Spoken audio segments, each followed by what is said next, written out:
End of 2025, starting 2026. What do we need to know? So this is the Sacred Destiny Oracle deck to start.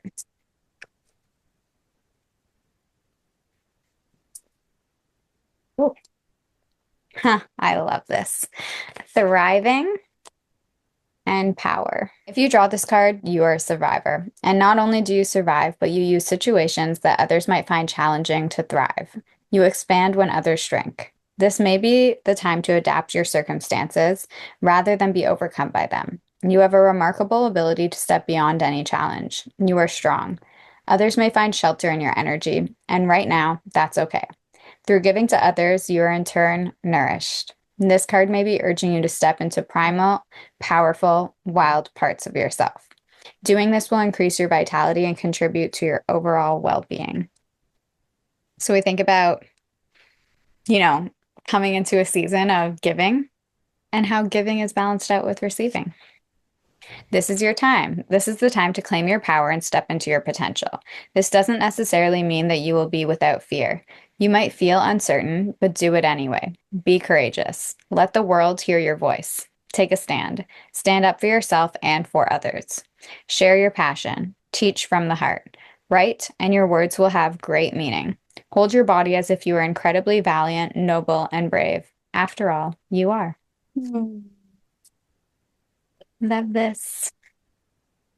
Okay, so that is the oracle cards to start. I'm going to pull tarot cards. So what do we need to know? Ending off 2025. There's Two of Swords. It just keeps like falling out and facing, which is so interesting because it's like blindfolded, but you can take off the blindfold. See? Okay. What do we need to know to end off 2025?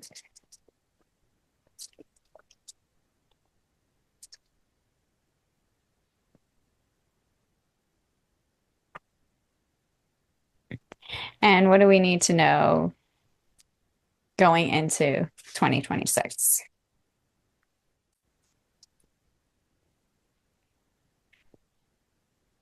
You're joking. Yep. I'm just like, there's no way. There is no way. Okay. I was like, I need another card after that because what? What? Okay, to end off 2025, easy. We have the sun, this beautiful energy that, you know, and like it's emanating right from like her heart, but also her third eye. So there's like, as I was saying, like this is a great time to set those goals, to connect to like how you want to feel for the year ahead, because there's this like lighter energy here. I say this by like, let's do this by the end of Sag season. I know that when Capricorn season comes, it's going to be one, holiday season, and two, it's going to be just like this more like pressure because this new year is coming. Um, which again, we think about this Two of Swords coming out, Queen of Swords. So this is all swords, mental energy. What I want to say about this is like we're almost gonna like connect to our vision, and then when this strict energy comes in, it's like the vision isn't gonna feel as light, right?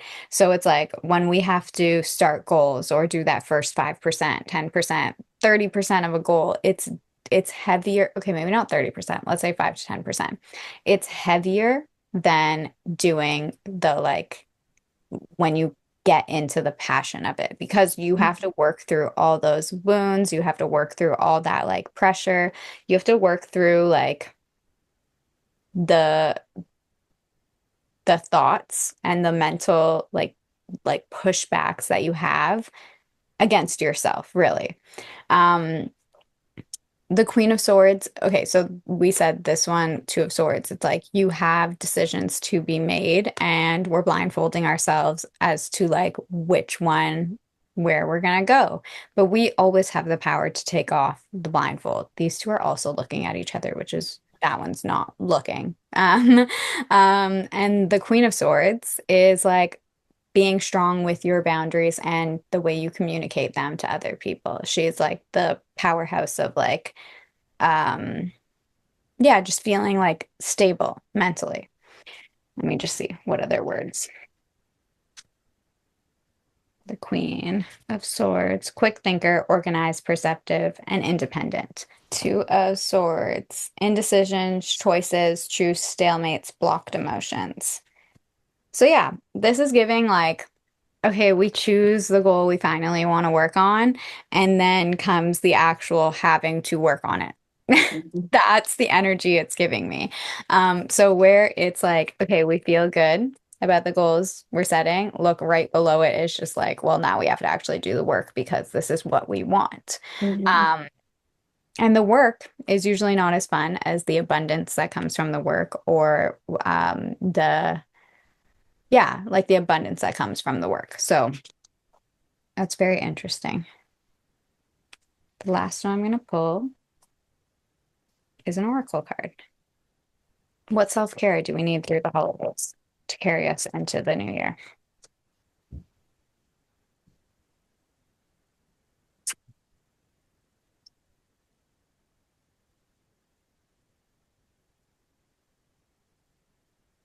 Okay, no, I'm going to take the first one. Let me just see if there's one more. Okay, perfect. So this feels like tackling these two different energies in the tarot. Ending off the year, we need our positive affirmations. So when we think about the sun and this like good energy, even when I do Dream Self workshop or I do goal setting workshops, I always try and end it with like, okay, what is mentally stopping you? Like, what do you think is going to mentally stop you from working on these goals? This is where we use this sun energy, this like positive Sag energy to come up with the positive affirmations that we need. And then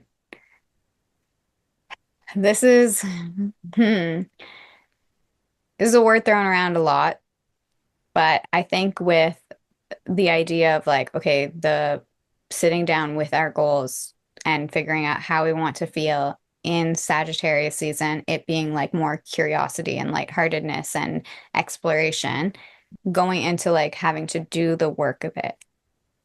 We have to realize like a lot of the goals and feelings that come to us for a reason. And it's very spiritual process when we sit with it and reflect on it. So the second one that came up was intuition. So as a self-care, like knowing that what is coming to you with a purpose. And how can we kind of like embody and embrace that intuitive energy and that intuitive flow coming through us to just follow it. As I was saying like earlier, is like it's not about having to do something new, right? Like sometimes you just have this flow of like, I should be doing this. Maybe not I should. I feel called to do this. And it's like, what are you being called to do? Stepping into that with your curiosity.